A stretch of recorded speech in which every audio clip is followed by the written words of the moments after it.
Mettons-nous maintenant dans le cas de figure où nous sommes un data scientist et où nous souhaitons exploiter les métriques d'analyse de la qualité des données sur le projet sur lequel nous travaillons.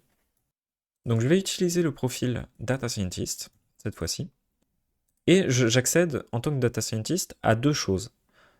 Les rapports sur la gestion de la qualité des données et le catalogue des données. Je peux accéder aux rapports ici directement si ils sont rendus publics. Sinon, je n'ai pas accès directement. Donc, dans ces cas-là, je peux demander à avoir un lien de partage qu'un data manager me fournit ou un data ingénieur. Et dans ces cas-là, je clique sur ce lien et j'accède directement au rapport. Donc là, en tant que data scientist, je peux visualiser en un coup d'œil l'état, déjà quelles ont été les analyses qui ont été produites sur les sources, et ensuite quel est leur score, quel est l'état, ainsi que l'évolution au fil des mois de la qualité des données sur les sources que j'exploite pour mon projet de recherche par exemple. J'accède au sommaire.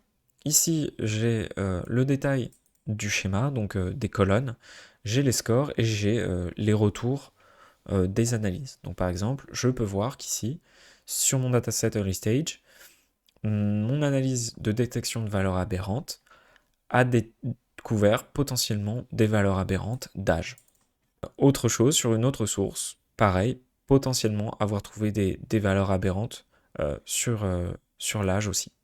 Et enfin, je peux accéder, si je veux comprendre un peu plus en détail, quelle est la teneur des analyses qui ont été produites, je peux accéder aux détails ici du fonctionnement des librairies, des scores et des métriques qui ont été produites.